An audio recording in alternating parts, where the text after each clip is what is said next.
Hi, I'm Mark and I'm passionate about English, as you know, if you've been watching the mini lessons.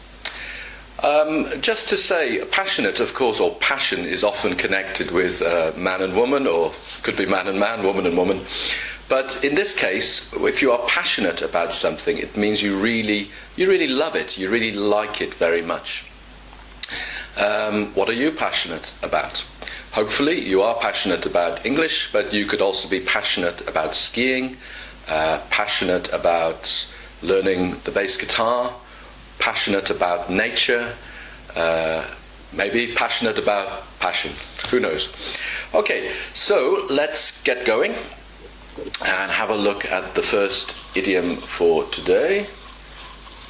Here's my bowls, or little cups, and oh, I've dropped one, but I'll keep the one I found, put the other one back. Oh, okay. This is at the end of the day. Ooh, now, this is actually an idiom I don't like very much because it's used so much. Well, that's not the reason I don't like it, but for some reason I don't really like this idiom. But I believe it's the most commonly used idiom in English. So let's say I am explaining to you about ways to learn English, and I say you could do this, you could do that, da da da da da. But at the end of the day, you really need to practice speaking.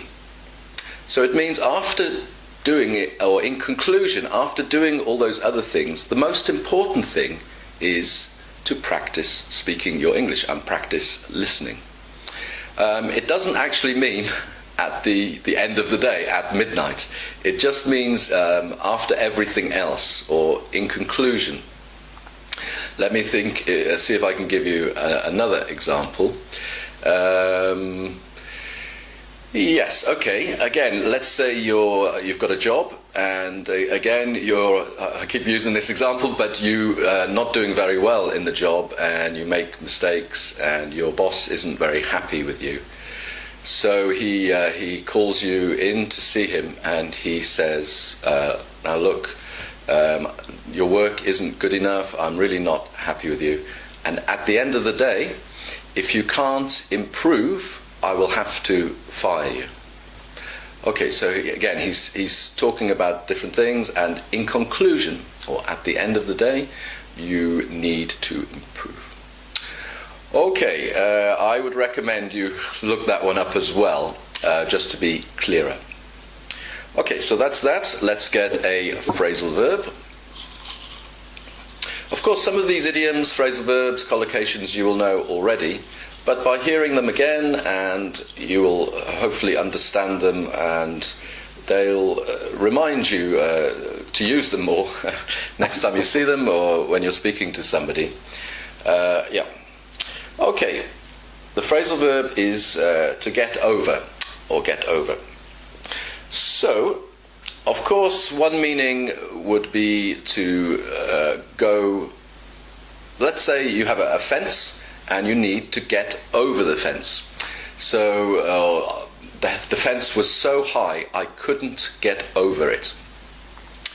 But other meanings are, let's say my girlfriend finished with me, or she left me, and I'm really upset, and a friend of mine says, come on Mark, you need to cheer up. There's a phrasal verb. And I say, I just can't get over her. It means I can't forget her, I can't move on. Another phrasal verb. Yeah, so that's get over in that case. Okay, here's another one. Somebody told me a joke, and I couldn't get over how funny it was. Okay, so maybe one of my jokes, you could say that to your friend. Oh, I saw Mark's video today, and one of the jokes was so funny, I couldn't get over it. It means you couldn't stop thinking about it. It was just that good. Maybe. Okay, so that is the phrasal verb. Again, probably there are other meanings which I can't think of quickly, so check out in a dictionary or on the internet. And again, the other thing I want to tell you is that these videos are not just to teach you an idiom or phrasal verb or collocation, but they hopefully are very good for your listening practice. You'll get used to my voice, you can listen many times, and yeah, hopefully your listening will improve dramatically. That's a collocation. Would be very funny if I had picked that one out. But improve dramatically means improve very, very much. But in yesterday's mini lesson we had, where is it? Apologise profusely. But we wouldn't say, which profusely in that case means very, very much, but we wouldn't say improve profusely. We would say improve dramatically. Dramatically in this case means very, very much. But you wouldn't say improve profusely, and you wouldn't say apologise dramatically. So this is the whole point of me teaching collocations. You might think those words could go together because they have the same meaning, profusely and dramatically, but you can't. Or you can, but it's not natural English. Okay, so the collocation today is blissfully happy. Okay, blissfully means, again, in this case, completely, utterly, or totally. So let's say I went on holiday to Greece and I had such a lovely time, I really relaxed, everything was fantastic. I was blissfully happy. Doesn't have to be on a holiday, could be in a relationship, for example. I'm blissfully happy with her. Everything is great in our relationship, I'm blissfully happy. I'll just teach you another little collocation which has sprung to mind using blissfully. Is blissfully unaware. Unaware means you don't know about something, or yeah. So blissfully unaware means you are completely unaware. Again, in this case, the blissfully is not so much connected with happy, it just means completely, blissfully unaware. So let's say there is a lot of trouble going on in some situation, but you don't know about it. And you carry on in a happy way. So the trouble is not causing you any trouble. You are blissfully unaware. Okay, so that is that one. And let's have a look for a joke. Okay, so let me take those off. Okay, it's connected with a waiter in a restaurant, or waiter jokes. So we often say, waiter, da-da-da-da-da-da. So this one is the last one of this section. It says, waiter, there's a fly in my chicken soup. And the waiter replies, no, that's the chicken. Okay, so the joke here is that, of course, we often say, waiter, there's a fly in my soup as a joke, and then the reply can be quite funny. But of course a fly is very small, so when the waiter says, no, that's the chicken, it means that there's very, very little chicken in the soup. Okay, so that was the last joke in the waiter jokes, and then the next section is called riddles. Well, actually it was restaurants stroke waiter, so these jokes are, the sections are in alphabetical order. So the next is riddles, and a riddle is a bit like a puzzle, something you need to solve.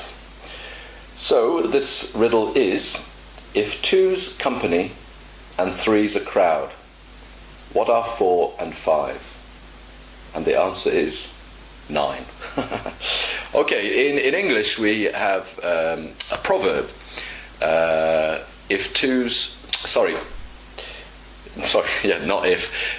Two's company and three's a crowd. So what it means is two people together can be very good, just right for that situation. But if there are 3 of you, it's a crowd. A crowd means a lot of people. So just that extra person makes the situation not so good. It feels like too many people. So I'll give you an example. Let's say I go to the movies with my girlfriend, and that's great. It's just 2 of us. We can have a nice romantic time, etc. But if another friend comes with us, suddenly it doesn't feel so comfortable. Maybe the situation is changed because there are 3 instead of just 2. Okay, so 2's company, 3's a crowd. I'll be looking at lots of proverbs in my lessons starting in September. And a proverb is kind of a wise saying. Okay, yeah, so perhaps I didn't explain to very clearly. So he says, what are 4 and 5? They've already said 2 is company, 3 is a crowd. So what about 4 and what about 5? But because he says what are 4 and 5, is 4 plus 5 is what it's also saying. So the answer is 9. Okay, thanks very much for watching, and look out for the next mini lesson and bass riff coming up. Okay, bye. Okay, so here is the bass riff to go with today's mini lesson. Alright, I'll just turn the volume up, and here it is.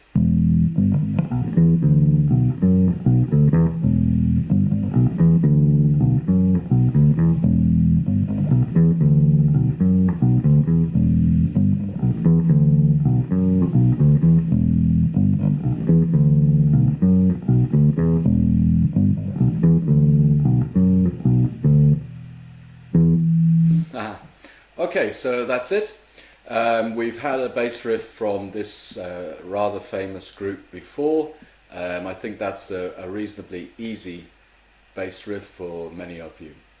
Okay, that's it for today, and please check out passionateboutenglish.com. Please share the videos with your friends on Facebook and through YouTube. Let's really make the courses work, and yeah, enjoy the mini lessons. I'm sure they're of benefit to many people learning English. Okay, thanks for now, and goodbye.